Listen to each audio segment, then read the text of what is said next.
There's an unspoken rule in NASCAR. You can race hard, you can push, you can even wreck someone by accident. But the moment you choose to wreck someone back, everything changes. Because now, it's not racing anymore. It's personal. And the scary part, some of the most dangerous crashes in NASCAR history didn't come from mistakes. They came from revenge. By the way, quick thing, if you drop a comment on this video and it gets no replies within 48 hours, I'll send $50 to one of you. Winner gets announced in the next video. Now, back to this. Sometimes, revenge doesn't just cost you a race, it costs you everything. In 2003, Jeff Gordon made it obvious. After contact with Ryan Newman at Rockingham, Gordon didn't wait. Next corner, he turned him. On purpose. No hiding it, no confusion. And he kind of bounced off Jeff. Yes, he did. And Jeff said, you know what? I don't appreciate that. That's exactly what he said. NASCAR saw it the same way everyone else did. Black flag, immediate penalty. Because there's a line in NASCAR. Race hard? Fine. Make contact? Fine. But intentional wrecking? That's where the sport draws the line. At least, officially. Because not every revenge gets punished the same way. Some drivers don't just get revenge, they do it smart. In 2017, Denny Hamlin moved Chase Elliott out of the way at Martinsville. It cost Elliott his first career win. 2 weeks later, Elliott didn't wreck him, didn't spin him. He just nudged him right into the wall. That was it. But the damage? A cut tire, a ruined race. 1/10 of a second lead over Martin Feuds Jr. And there went the tire. The 11 goes into the wall. You're okay, Denny. Keep it up there. Keep it up there. Championship hopes gone. That's the difference. The best revenge in NASCAR doesn't look like revenge. It looks like racing. And then there are the moments that go way past the line. In 2023, Chase Elliott snapped. After getting into it again with Denny Hamlin, he didn't wait. He right-hooked him straight into the wall. Or did Keselowski get into the left rear corner of Elliott there? I saw Elliott. You see Elliott lose his nose and lift out of the gas. Flames come out of the pipes. Yep. Chase it up.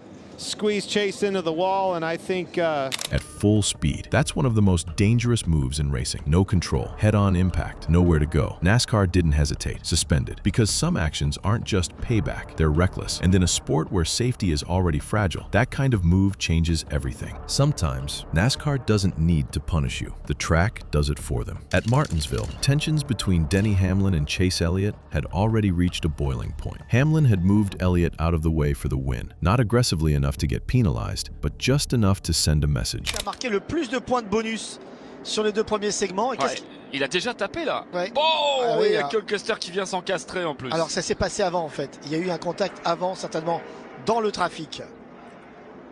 And Elliott didn't forget. That's the thing in NASCAR. Is it over, and can you race around him and win the championship without worrying about what's going on with him? Well, for us, I mean, we're just eyes forward and just excited to be moving on. I mean, that's the big picture. Drivers always remember. Weeks later, at the Roval, Elliott found himself in a position where he couldn't win, but he could affect who did. In front of him, Kevin Harvick, a veteran, a championship-level driver, and someone who had already been in the middle of Elliott's frustrations. Chase Elliott is not happy with Kevin Harvick. He said this happens all the time with that guy. So Elliott made a decision, not a reckless one, not something NASCAR could easily penalize. He just stayed in the way, lap after lap, blocking lines, slowing the pace, forcing Harvick to push harder than he needed to. And you could hear it in the radio, the frustration. Harvick knew exactly what was happening, but there's nothing more dangerous than a fast driver being forced to rush. He dove it into the corner, too deep, too aggressive, and that was it. You know, I was just trying to get the lead and racing hard. And then he pulls up in front of me and just sits there until I lose the whole lead. So, you know, just hate it for our Subway Ford Mustang. Straight into the wall, race over. And Elliott, he didn't touch him. That's what made it so effective. No penalty, no controversy, just pressure. And in NASCAR, pressure can be just as destructive as contact. Because sometimes, the smartest revenge isn't the one that hits. It's the one that makes your opponent beat themselves. Some grudges don't end after one race. They turn into wars. Like Carl Edwards versus Brad Keselowski. It started with one crash at Talladega, then another, and another, until finally, Edwards sent Keselowski flying into the catch fence at Atlanta. Slight contact. Oh, look at that thing go. That looks so much like Edwards' turnover at Talladega off the bumper of Keselowski. It really did, one of the most violent crashes of that era. Car airborne, fans right there, all because neither driver was willing to let it go. That's when revenge stops being entertainment and starts becoming dangerous for everyone. Not all revenge is dramatic. Some of it is just stupid. Like when Kyle Busch wrecked Ron Hornaday under caution. Not racing, not competing, just retaliation. Trying to get by, looked like the 17 of Timothy Peters. They slid up the racetrack, and now Kyle Busch not happy at all. It's all good, dude. And Kyle Busch is going to turn the 33 into the wall. A championship contender Hornaday in the wall. Well, Kyle Busch should be parked for this race and maybe the rest of the season. NASCAR parked him immediately because there's no excuse for that. Same with Bubba Wallace in 2022. Frustrated, he hooked Kyle Larson into the wall. Big battle off of turn 4 here. And into the wall goes Bubba Wallace. And he comes back across the track, tags the 5. They're both in the wall. The caution comes out. Flips the 20 car of Christopher Bell. Christopher Bell hard. Collected another driver, started a fight.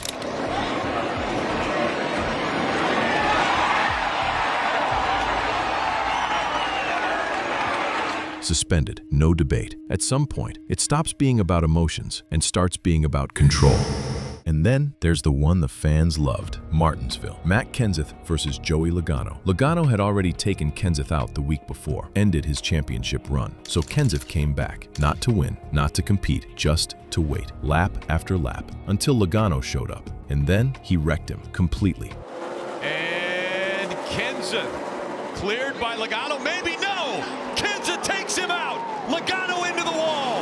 Caution comes out and the crowd roars!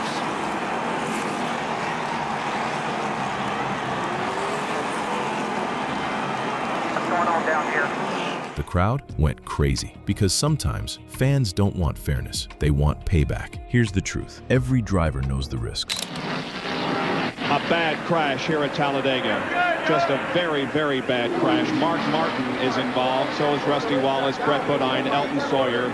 One car overturned in the banking of turn number 1. They know how dangerous these cars are.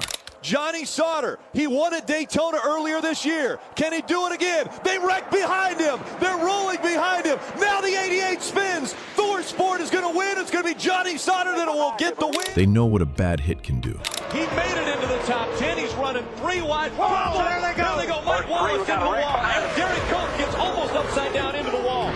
The caution is going to come out. The checkered is going to fly. Mark Martin out in front of the field as they come. And they still do it. Land right here on the roof, and here comes the barrel roll. Right when you get sideways like that, it starts to bite, and then off it goes. Why? Because NASCAR isn't just about speed. It's about respect. And once that respect is gone, drivers stop racing smart. They start racing emotional. And emotional decisions at 300 kilometers per hour don't end well. Revenge feels good for a moment. The hit, the crowd, the satisfaction. But almost every time, it costs more than it gives. Positions, wins, championships, and sometimes way more than that. Because in NASCAR, you're not just risking your race, you're risking everything.